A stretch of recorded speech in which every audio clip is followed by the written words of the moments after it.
let's not talk. That's unpleasant stuff. Let's talk about good stuff. Your book, Cold Snap, Yeah. comes out tomorrow.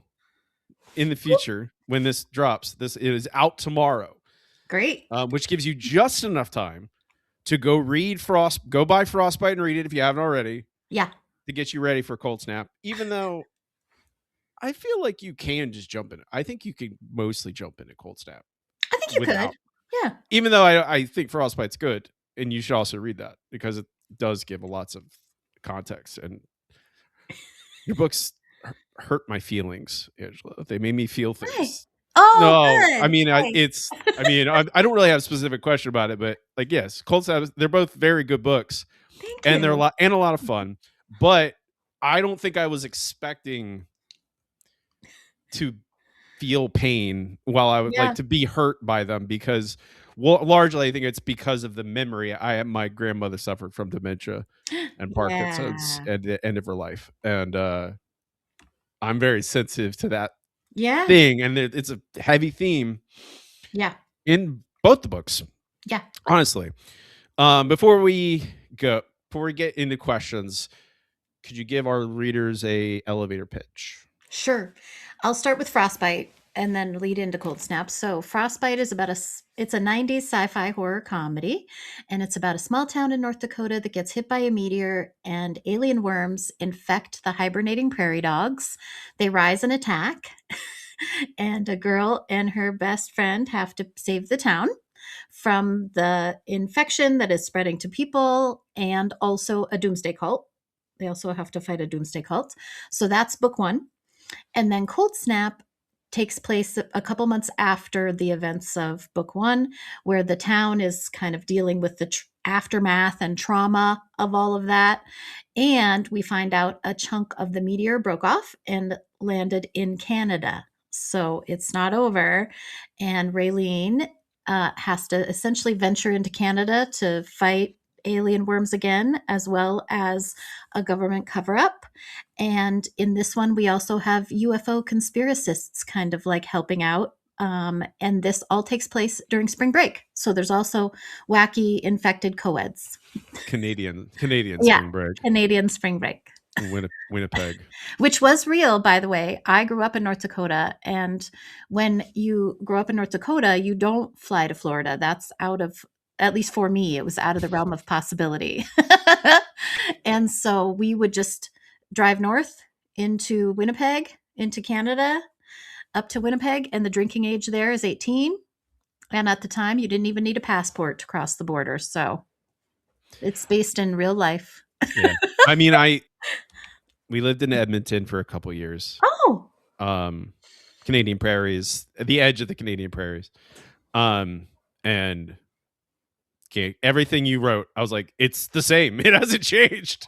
It's great. 30 years later. It is still Canada does that joke. Canada is culture is very slow to shift, much slower than ours, I think. But we stopped in, you mentioned the I was the enclosed pool and resort, whatever.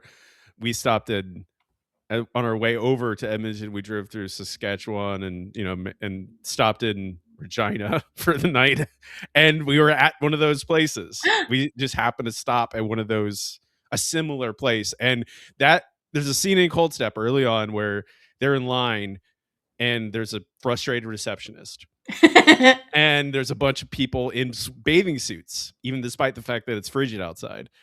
And we had that exact same experience. We were Nice. checking into the hotel with it. We had our cats with us, and we were tired. We had driven for 10 hours that day, and there were a guy and his kid in bathing suits complaining about something to some very tired receptionist. And she was just like, "Okay, yeah, sorry, sir." I'm not going to do a Canadian accent, but sorry, they're like, it's the, so that immediately I'm like, Took you yeah, back. I was going to say immediately, I mean, just by living up in that area for a while, I'm like, you can tell Angela she knows this culture. And I will be honest, I always wanted to be Canadian. Probably real Canadians think, hey, listen, you've only scratched the surface, and that's probably true. But I have a very like positive view of Canadians as a North Dakotan. I was like, please, I just want to move, a little bit north and be Canadian. That would be amazing. And I still hold that dream to this day. I think it'd be a lot better to be Canadian. They have they have different problems in They Canada do. than Yes. than we Listen, do. And nobody's it's one of perfect. them. I mean, if you're from North Dakota, then I couldn't take the cold. It's just Yeah. too cold. We wear And it like a badge of honor. It's yeah, like one of those things. I was teasing you a little bit before we started recording about how it is quote and unquote cold in Florida right now. But it's in the 40s. It's in the 40s, y'all. All right. but yes, I would not recommend you move to North Dakota. I live in Colorado now and it's a lot better. I don't miss it. I mean, we used to get 40 below Yeah. weather. That's Uh, what when I tell people that we had that in Edmonton, they're like 40 or 50 even. mhm. I mean, with wind, it's like -50 and you're like, Yeah, wind you don't go chill. outside, you'll die. Yeah. You literally will die, so you don't do it. Um, so I have this is a my first question is a pretty broad question, but I'm really interested on your take on it because I've written this one sequel in my career. I have a duology. That's it. Um, and I cheated a little bit because I basically just put the cast in an entirely new situation. Which is there's no wrong way to do it, No. but it still was a challenge for me. I'm very much allergic to writing similar things. Too often I can't just I literally my body. I'm like my brain just says nope. I'm not interested in this.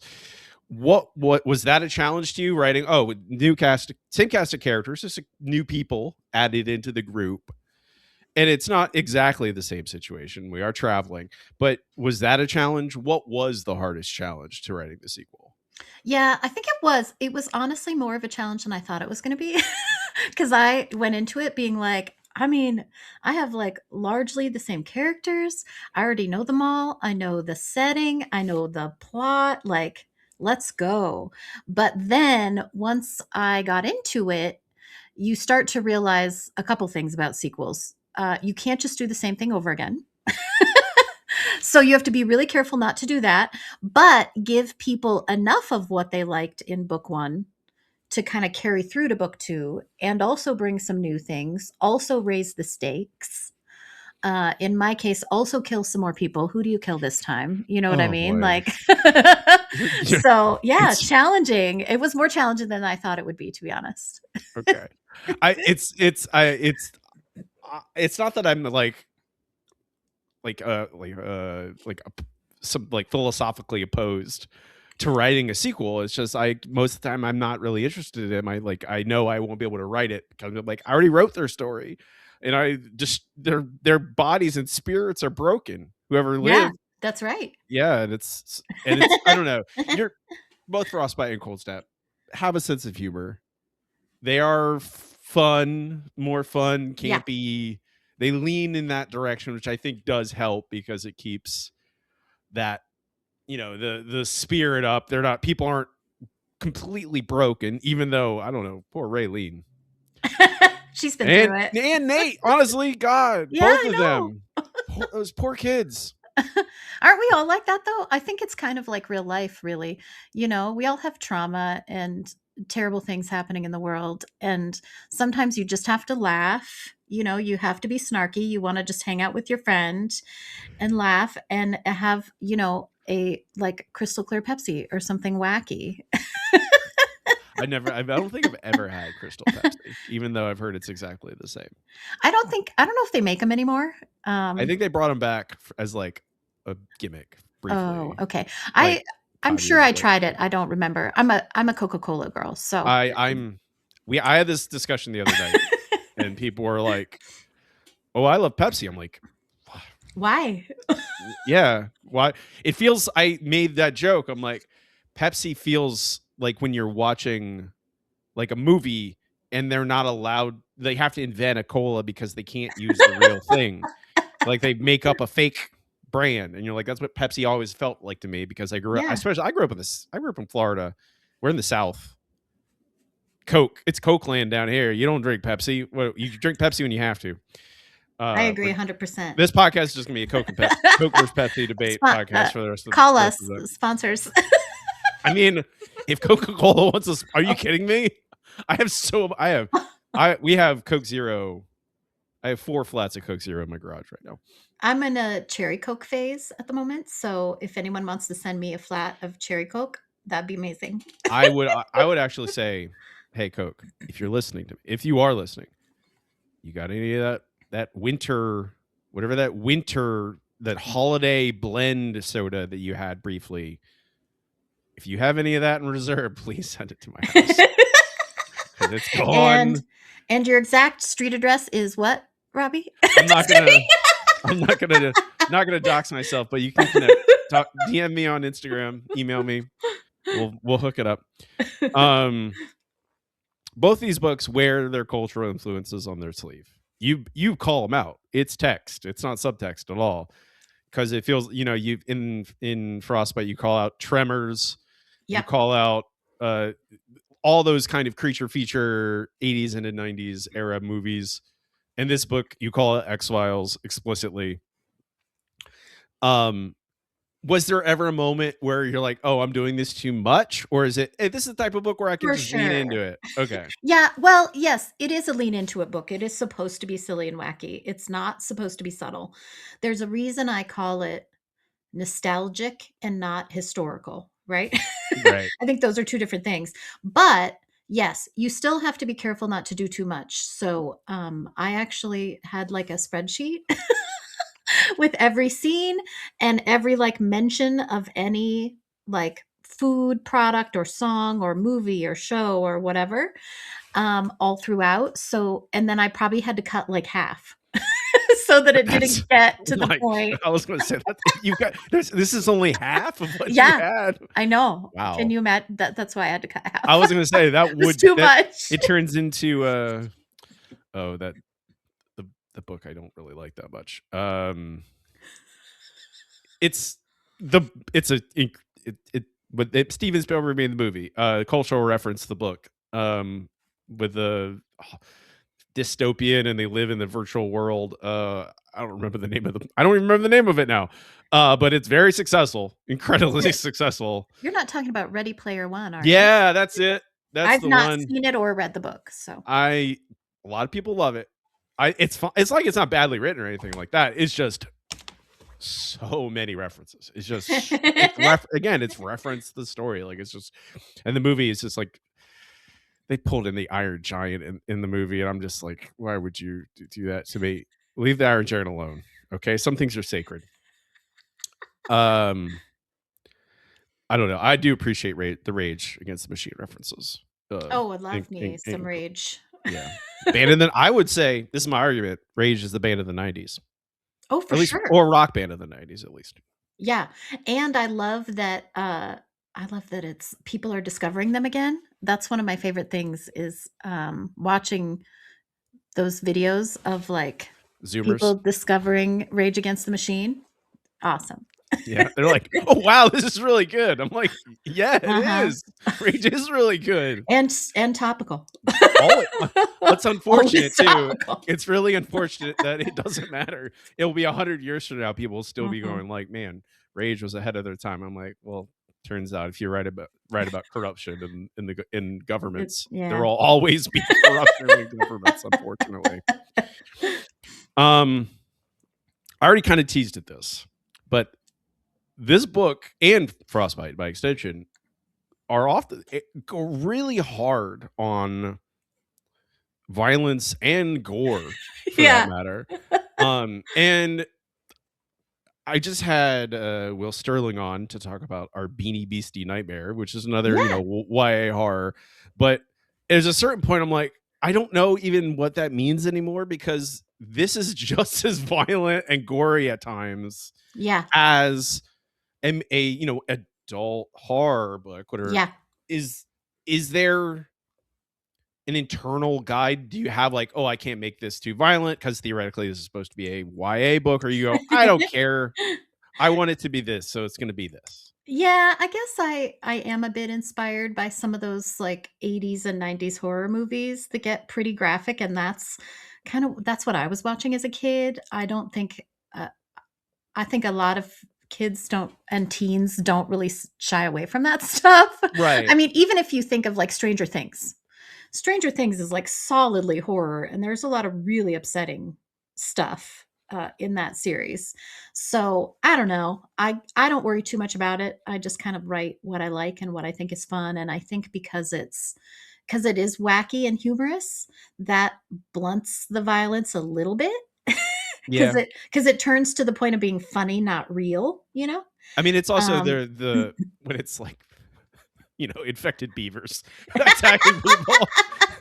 It Yeah, is silly, it's silly, I yeah. mean, it spins back around to, like, the Peter Jackson splat stick, as they Yeah, call it, yeah, it's so graphic that yeah. it's funny again. And I think but, YA is funny that way, where, I don't know, these I think this is YA, but also because it's nostalgic to the '90s, it's also kinda designed for '90s kids. Yeah, I mean, I again, I got I again, if you like Tremors, if you like I was say, I assume you have seen Slither, Mm, James Gunn's Slither, because that's one of my favorites. because it feel the Tops. Frostbite Yes. more than this, because Frostbite is more of like small town. Yeah, Um, Slither, it just felt like Slither, which I love 100%. Slither. It's one of my favorite movies. So Uh, good. and the deer, especially the infected deer, because I really, hey, I also want to applaud you to making deer scary, Yeah. because deer are scary. They People don't are. They're people wild animals. deer are big, and like you get like we have this impression that they're like, oh, they prance and they run away when they see you. You're like, no, deer are huge, and they'll kick your ass Yeah, if you're not careful. especially a buck with those, like, The horns, antlers, yeah, so really dangerous. And I feel like people lose sight of that sometimes when they're like, oh yeah, deer, oh deer. I'm like, no, no, no, no. If you are like, there's those videos of like hunters who are wearing too much like the pheromones or whatever, and the deer come and attack them. Now I need to look that up. That sounds I mean, satisfying. you're like, oh yeah, deer are one. You're like, oh, when they're standing directly to a man, you're like, oh, deer are giant and they have hooves. Like they'll kick Yeah! you. Very scary. But it's I my deer anecdotes. Uh, it is that kind of blurring of what genre is like, Yeah. it's hard to sometimes say, oh, this is, I don't know. I remember the first time I read a quote unquote YA horror book, and it had hardcore torture in it, like No. very graphic, more graphic than anything in your books, in these two books. And but there was like, no, this is YA. It's, you go to Books a Million or Barnes and Noble, and it's in the YA shelves, and you're like, What? all right, I guess this is what teenagers read these days. It's just like torture, like harder than I think. I mean, I read adult horror as a kid, and it's still nothing that graphic. We're just, I guess I'm old man yells at clouds. Yeah. Um, yes, exactly. Um, I I don't know if you're allowed to say yes or no on about this. Is there going to be a third? Are we getting a trilogy? Is this I going to hope be a trilogy? so. Okay, Yes. That's what I okay, can say about it. It's not written yet, right. but I obviously know some things that would happen. So It feels like I guess there's a direction. yeah, I would like there to be. Okay. So I guess buy Cold Snap, everyone, and maybe Buy that'll be Cold Snap. I mean, they should go buy Cold Snap. It's a blast. Um, I mean, I feel like it's even I if I you it's the I very rarely end up reading series nowadays. I am just I look at people are reading Dungeon Crawler Carl right now, and I'm like, and I read the first book, and I go, oh, this is good.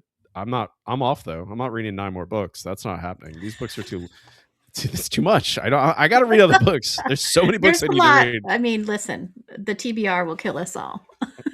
I mean, I gave myself this. I have this podcast where I need to read books every week, but I also want to read things up. Yeah, I just want to read for pleasure, and Yeah. I need to read horror books for like research purposes, and Uh-huh. keep up with be a good professional author. Yep.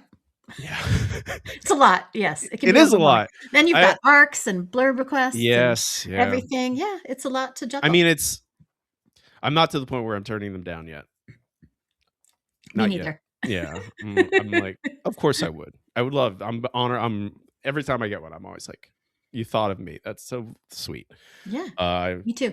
I never thought I'd be in that position. Um, Cold Snap is are is it okay? You said you haven't written the third one yet.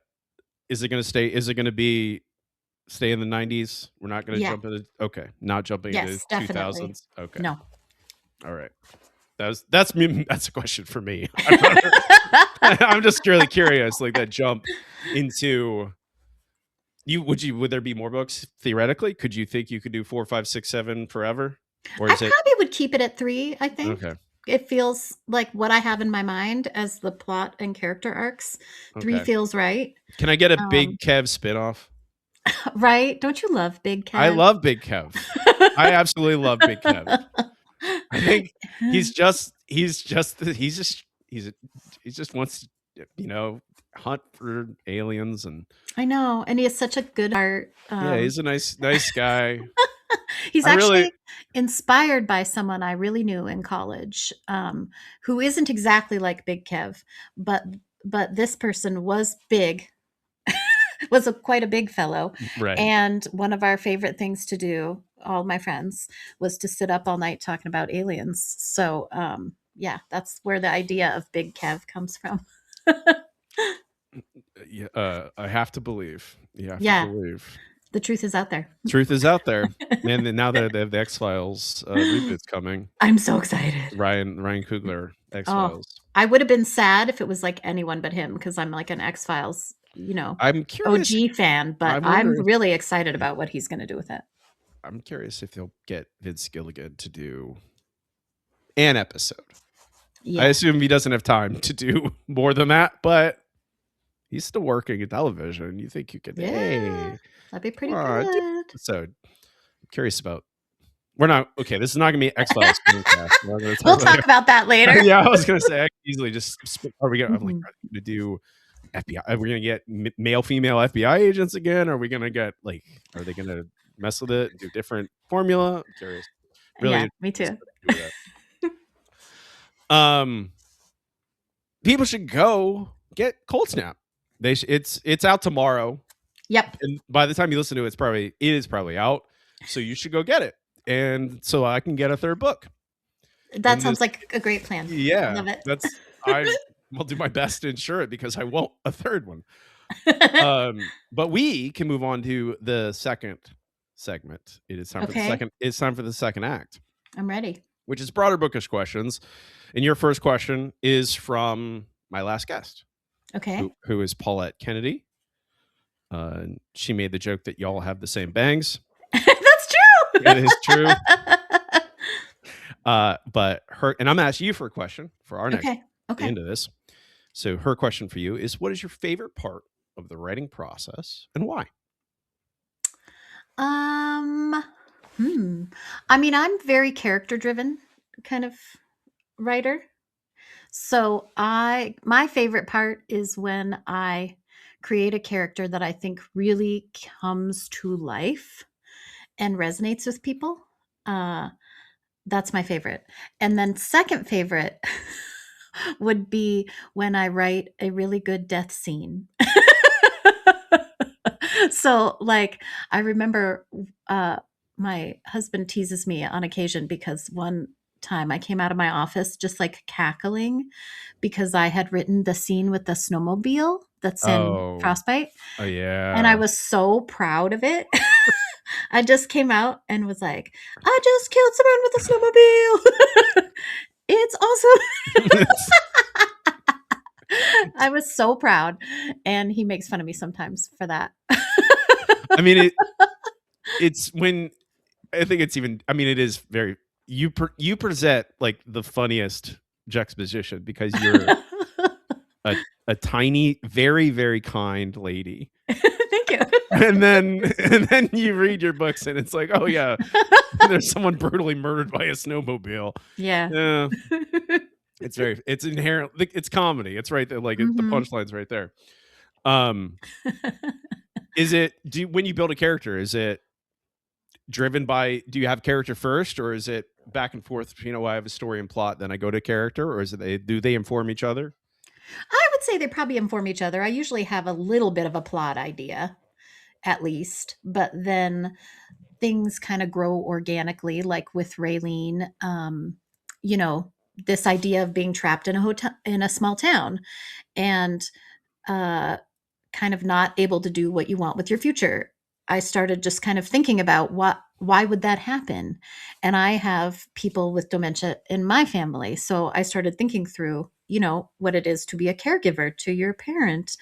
And maybe that's why you can't get out of your small town, because you're caring for someone, and then grow from there into this like real person that feels like whole. I think that's a lot of fun. Yeah, the layering. Yeah. You build. You literally are building somebody from scratch. Um, Question I ask everybody is, who's a writer more people should be reading? And you can give me Okay. you There's can give some me more than one. You can give me plenty Okay, more. I'll give you a couple. I would say, because I've been thinking about nostalgia lately and I really enjoy reading nostalgic books, I would say V.S. Lawrence. Love With Friends Like These. That's a really fun, nostalgic summer camp slasher with a twist. And then also Haley Newlin is another different time period of nostalgia, but I really loved the film you're about to see. And I think she does gritty and nostalgic really well.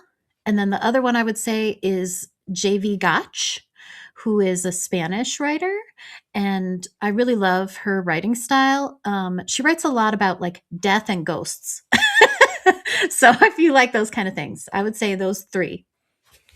Check them out. Haley was, I think, the second guest on this Yeah. podcast. Oh Yeah, my gosh. yeah. And both VS and JV, they're both on the wish list, Great. Great. which is a mile long. Oh, I'm sure. I don't even Uh, know how you decide. Spreadsheet. Hmm. And it's honestly like, some of it's just like, oh, that person has a book coming out in 3 months. I want them on the show. They probably will want to promote their book. Probably. So Yeah. yeah, here, please. If I can get in touch with them, sometimes it's people like, well, they don't follow me because I'm a schmuck. But No, like, don't undersell yourself. You're I know. awesome. I thank you. You're very sweet. But those are great names, and I wholly agree. I'll have links to those people in the show notes. I Great. try to, at least. What we talked a lot about nostalgia. So, what was your gateway horror media? Ooh, I think there are a couple things. On the movie side, definitely like Gremlins, which you could have guessed. Yeah, it's. Um, I mean, Gremlins is great. It's hard it's to so like, good. and Gremlins too. Also fun, I different, know. I totally actually different really though. liked But Gremlins too. It's Gremlins totally 2 is wacky. just a comedy. It's not a. Yeah. It's nothing but gags. So yeah, love Gremlins. I think another funny one I remember seeing really early, and maybe this combined the horror comedy, resulted in the horror comedy gene for me, is Killer Clowns from Outer Space. Killer Clowns. Yeah. I think I must have been, I don't know, like not even 10 or something when I saw that. So that was good. And then on the book and like writing side, I would say Bunnicula. Of When I was like course. really little, Vampire Yeah. Bunny, gotta love Bunnicula. Um, and then I remember reading The Lottery pretty young, like maybe even in elementary school or early junior high. And my brain just exploding, being like, wait, what is this? So that's a really formative moment, I would say, for me. Hot take: Shirley Jackson's really good. Right? Hot Really? take. I should have put her on my like authors you should read that you haven't yet discovered. I don't think you need to. I don't think Just you need to kidding. call out Shirley Jackson. I think people will know about her. I think she's rightfully got the credit. Yes. Yeah. Yeah. Of course. Yeah. I mean, it's. Yeah. It's the yeah, the one of the most, I don't know, Stephen King credits her as the main focal point of his inspiration for, and I'm like, well, she effectively birthed modern horror. She That's really right. definitely did. Yes, Yeah. that's very true. Um, what's the best piece of advice you followed? Okay, I knew this question was coming, so I've given it some thought, and I have 2. I'm gonna cheat. Number 1 is, I learned this from Angie Hodap, who I've taken some writing classes from. She's got experience in the literary world. She works at a literary agency. She also, by the way, has a book on querying agents. So if you're looking to query, I'm gonna go buy that now. she's so good. One of the best people I've ever taken classes from. But she taught me there should always be a power imbalance in dialogue. Dialogue should never be neutral. Someone should always have the upper hand in some way. And I think that has really helped me uh, kind of get over the problem a lot of people have of dialogue just being kind of throwaway, Yeah. like, how was your day? And like Yeah. stuff like that. If you think there always has to be a power imbalance, then you're automatically going to do something with your dialogue.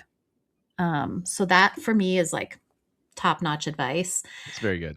And then my other one is kind of just what am I obsessed with recently as far as advice? I'm in a David Lynch wormhole recently. Today we're recording this. Rest in peace. Pour I one out. know. Rest in peace. We happen to be recording this on Twin Peaks Day. So it's probably a good day to give David Lynch a shout out. But my favorite piece of advice from him is this idea that ideas are like fish.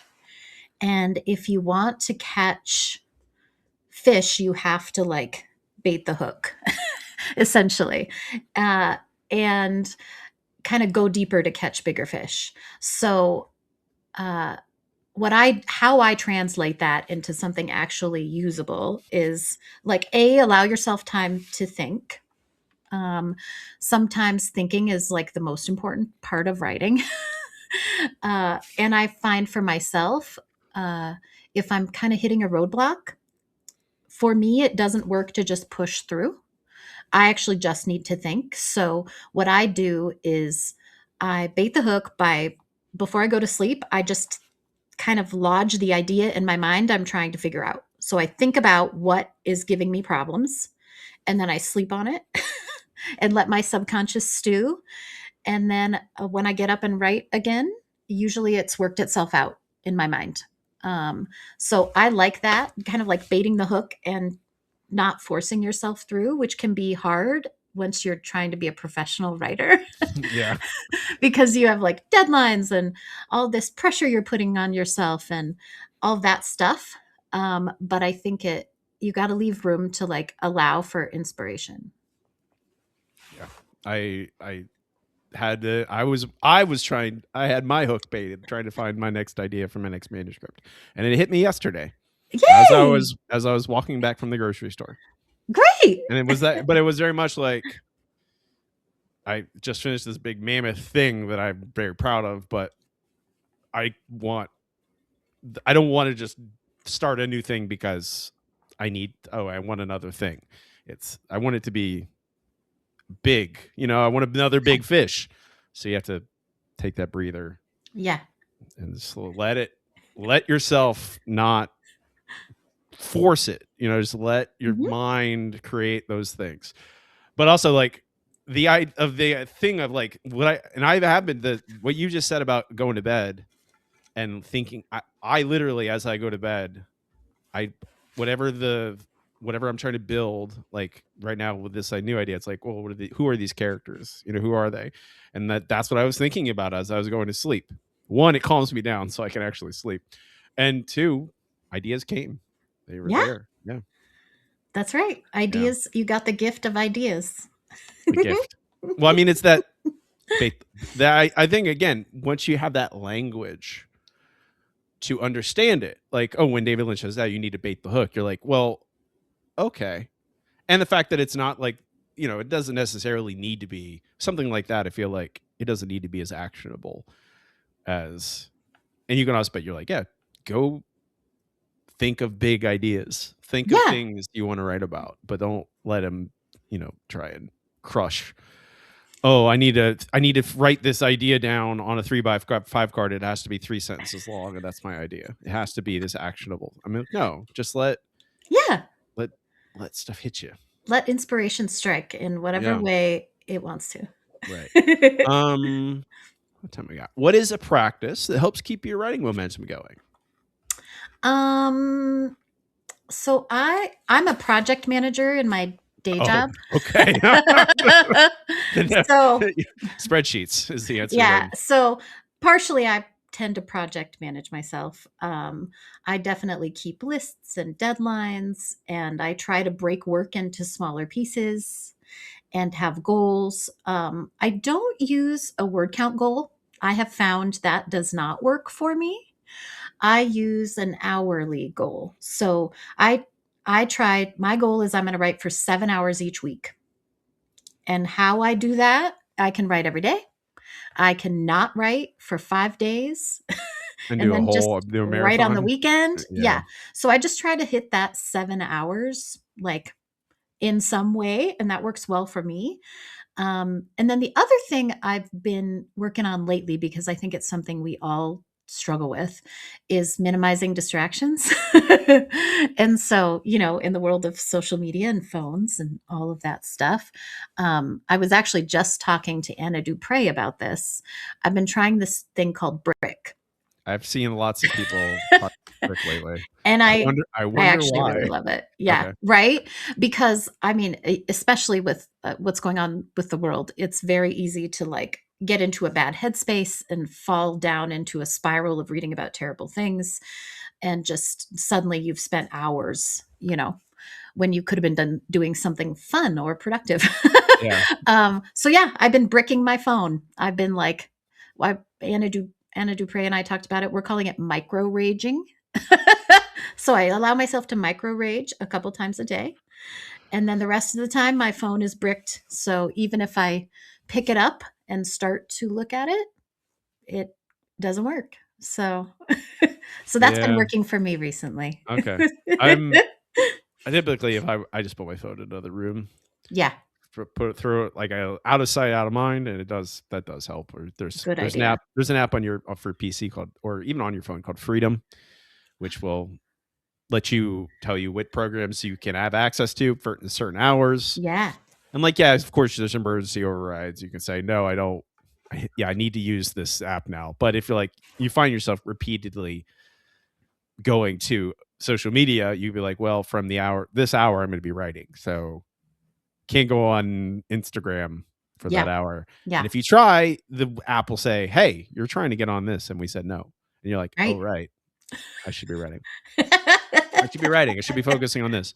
That's right. And oftentimes it's not that, I don't know. For me, it's always like I'm in the middle of writing something, and then, like, my brain, like, I hit the end of a section of something, and my brain's like, click, click, click. Let's check a different thing. And I'm like, sometimes I will just, like, turn away, be like, no, we're writing, and then go back. I'm like, it's not even the necessarily looking and doing the thing. It's like to think that my brain needed a different, I don't know, Yes. Yeah. whatever weird thing goes on up here. Um, so here. What is the hardest scene or character you've ever written, and what made it so difficult? Um, well, because I am a character person and the characters are real to me, there are times when killing them is tough. So I'm thinking of a death scene. Uh, it's actually from Frostbite, where I made myself cry because I knew someone had to go. It made sense for the plot, and you got to torture your characters.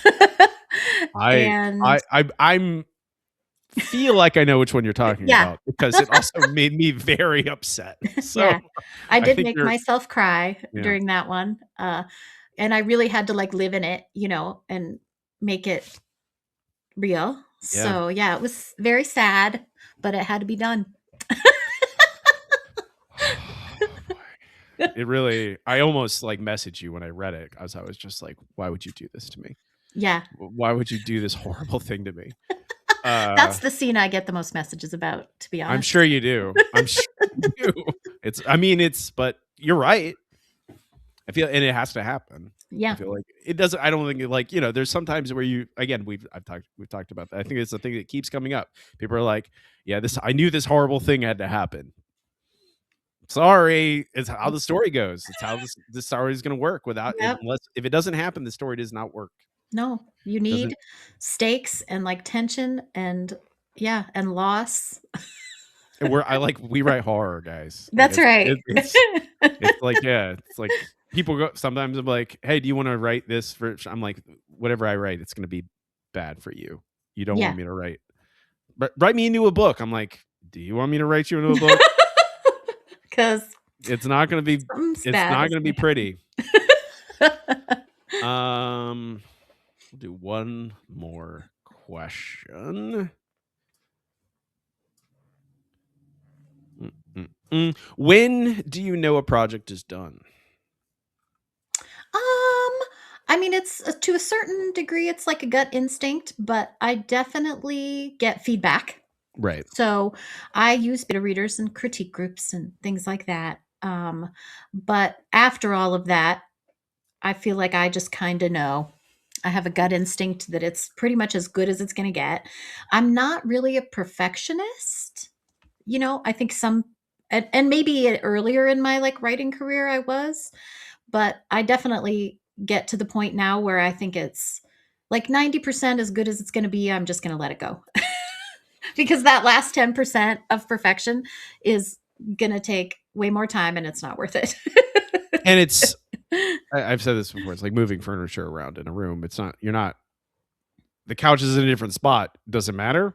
Right. Is anyone gonna notice? No. There are massive plot things that happen in books that people are like, oh, when I tell them about it, because they never picked it up in the first place. And I'm like, I spent so much time trying to make that clear. It didn't, I guess I didn't yell it loud enough multiple times at you. Things like that. Yeah, it's going to happen. Yeah. It's fine. But like you said, it's like when you get near the end, you're like, eh, I made it as good as I can. Yeah. Not gonna drive myself crazy. No. No, not worth it. Not worth it. Not worth it. Do you have a question for our next guest? Yeah, hopefully this is one that will resonate with them. It's a little bit silly, but so depending on who it is, I feel like a lot of horror writers can appreciate a slasher and Of course. understand the structure of slashers. So my question is, if you were trapped in a real life slasher, what character would you be? Would you be the first to die? The final girl? Would you be the slasher? The killer. And why? All right. The next our next guest is Donna Taylor, who is just about to publish a in the same vein, kind Yes. of a fun YA campy monster book. So I'm Yeah, I excited. know Donna. This is perfect for her. Yeah. Yeah. Um with that, Angela, we can move on to our final segment. It's time for blood. Okay. Yeah. It's time for struggle, it's time for trouble, be it nuts and bolts, be it philosophical, be it ethos, be it I hate marketing my books, which is sometimes sometimes people bring that up. What do you got? What's on top of mind? um I would say the thing that tends to like torment me from time to time is the battle of comparison, comparing yourself to other writers. Because there's always going to be people better than you, and there's always going to be people that look up to you and think you've done more than they have. It's like a never ending cycle. Yeah. um, and so I think particularly because I write horror comedy quite a bit, it's kind of this question of like, am I worthy? I'm not a literary writer. I don't have an MFA or any official education, you know. And so I think sometimes for people like me, us, I was gonna Uh, say, I don't have an MFA. we can think like, Is what I do is as good and important as those, that Yeah. are more serious?"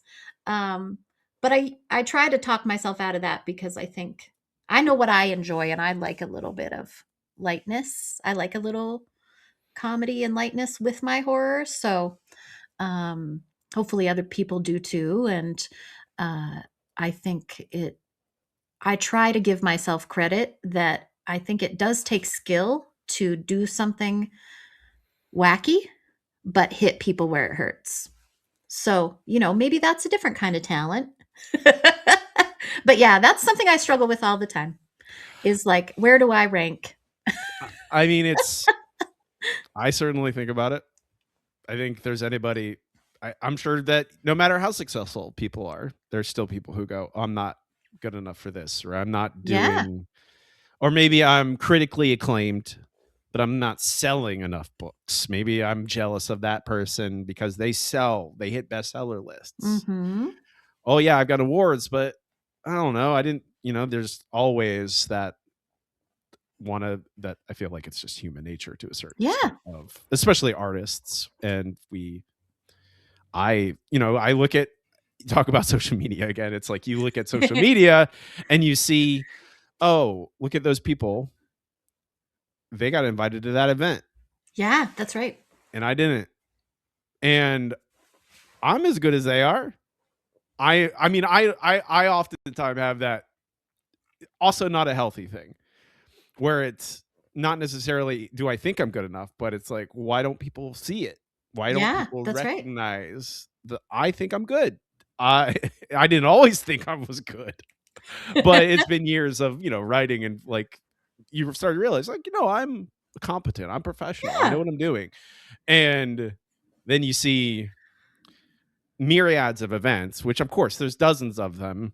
And some of them, like I live in, sometimes it's logistical things, sometimes it's strictly, do you know that person very well? Yeah, No, that's right. they haven't read your book, maybe. Maybe they haven't, maybe they just, or they only kind of know your name and they know this other person really well and they really love their work. And so they're going to look to them first. It's Yeah, just, there's a lot of factors, and that, there's jealousy is just so insidious, the green-eyed monster. I think anyone who says they never get jealous is probably not telling the truth. Because it's just a basic human emotion, but, like, yeah, I'm with you. I try to nip it in the bud. I, like, acknowledge it, yes, acknowledge the feeling, and then say, "You know what? Those people are there because they deserve to be there." Doesn't mean I don't deserve to be there, right, but the 2 have no reflection on each other, right? right, They're I'm sure they're working hard and creating good work, and, uh, it's almost more coincidence or just luck. If right. Yeah. It's I feel like there's not enough people to I mean, people talk about luck all the time, but I feel like it's and sometimes people get really I don't know, I was getting my hair done. And I was my as a new stylist and she was like, "Oh, um she mentioned luck being as a part of, my career." And I'm like, "It's Huge. so much of it is just Yes. being in the right place at the right time, publishing the right thing at the right time that gets noticed by the right algorithm or just one other Yep. person that happens to blow it up. One popular bookstagrammer notices your book and they have 10,000 followers or 50,000 followers and suddenly, oh, that book is the one that became successful or you get featured in the Yeah, right that's right. place. And it's like luck is so important. It's like and like calling it luck is it's just chaos. It's just randomness really, Yeah. if you want to call it however you want to ascribe it to. It's just like and it comes back to, well, you just keep creating, Yep. keep putting yourself out there, That's right. be nice to people. Yeah. That's a huge It one. is. It's very me. I can't say this of anyone listening out there. Be nice to people. Yeah. Be nice to people. Be nice to people. Be nice to people. And regardless of where you are in your career, if you're just starting out, like I'm about to talk to doing a seminar on intro to publishing to a bunch of baby writers. Um And my one of them is like, you go read a book. The moment you read someone's book and you like it, go follow them, go message them and say you like the book. It doesn't have to be more than that. Just be, like Mhm. those things are nice, and they'll go, oh wow, that person was nice to me. Yeah. That's all it is.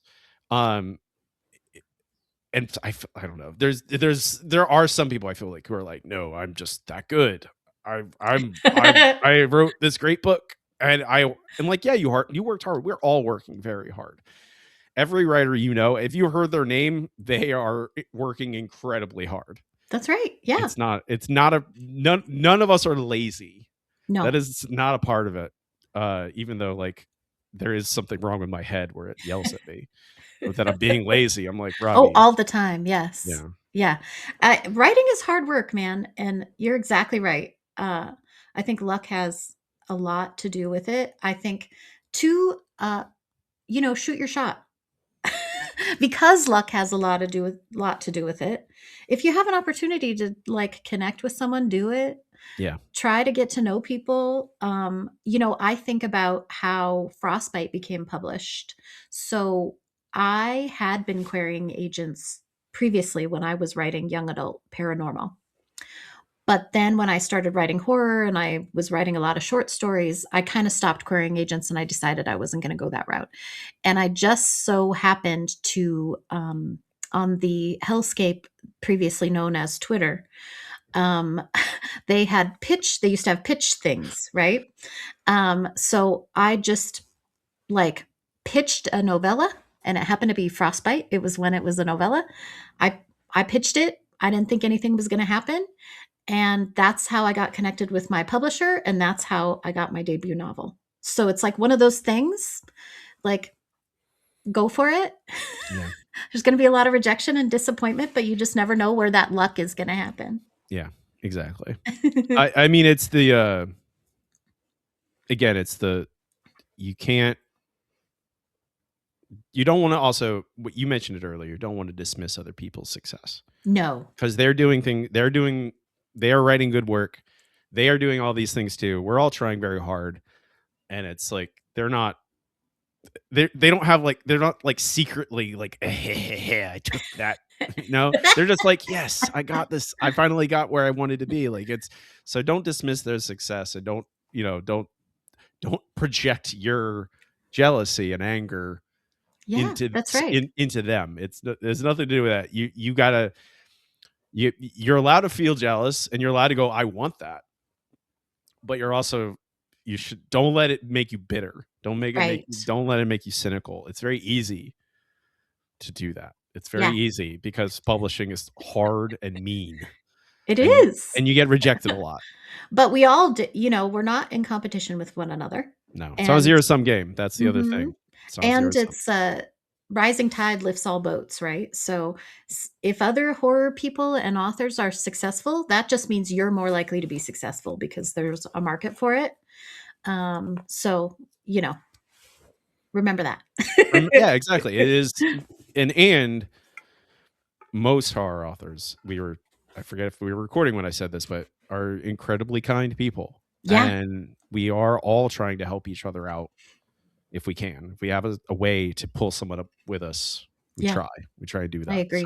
So it's like just make friends with people, and like those are if you're jealous of someone, go introduce yourself, say hello if you have an opportunity, go message them on some social media, read their books, say, "Wow, oh, this is why they're successful because they wrote a good book," Yeah, or study them and go, "Well, how do they reach these readers? Oh, they did this on this platform. They did this thing over here." You're like, "That makes sense. I should try and do that too." that's right. Learn. And Angela, you're my guinea pig because this is the first time I'm doing this at the end of the. Okay. So we're and I feel like it dovetails perfectly in with this what you've brought up. So I saw another podcast do this and I love it. So I'm gonna try and start doing it with every guest. Before we wrap up, I want you to manifest something for your career. To put out in the world something you want for your writing career. Okay. Ooh, this is a tough one. Manifest. Well, The project I'm working on now, I probably will query agents. So I'm going to manifest that I'm going to get a wonderful agent for my next book. All right. If you want me to help or you want me to look at your query, I will happily do that, Okay, wherever thank you. that's at worth, because I'm doing the same thing right now. And also, I would be happy to support you if you Thank need you. another set of I eyes. would I'm taking anyone who volunteers. I'm like, yes, please look at it. Is there like it? I mean, in querying in general, it's you have so little to work with. Any minute improvement in it is very meaningful. Yeah, So 100%. it is like, yeah, if you I mean, this is no, it's query advice hour, but it is like, yeah, little tiny improvements. If you like, you're talking about that last 10% for a query, it's actually because it's so short, it's just a letter for the most part. That's right. But Yeah, it's that's like, gonna happen for you, Angela. thank you. You too. I'm sending Yeah, positive vibes by to you. by the end of the year, Yeah, let's do it. Angela will have a you'll have a book deal. Actually, that's what I'm gonna say. I'll one up you. That might be a little greedy for me for to say that, but No, no, hey, we're manifesting, right? we are manifest. Like, that's the whole point of this. It's to like, yeah, you're allowed to dream. You're allowed to be a little selfish. Mhm. Um, Angela, where can people before we go? Where can people find you online? Where can they find your books online? So I have a website, angelasylvaine.com, which is Sylvaine, in case you're not sure how to spell that. And I'm on probably primarily Instagram, but also Threads and Blue Sky. I recently abandoned TikTok. So you can't Yep. find me there anymore. But yeah, you can basically find me on all the social medias everyone does. Is there a preferred place people buy the books, or just wherever they buy books? Yeah, wherever you buy books is fine. Of course, it's always nice if you can buy them directly from the publisher. Dark Matter Inc. is my publisher, and they're wonderful. But I also understand that's not always feasible for people. So yeah, wherever you buy books, Yeah, as long as you read it, I will be happy. excellent. Angela, thank you for joining me. I really appreciate it. Thank you. It was a pleasure.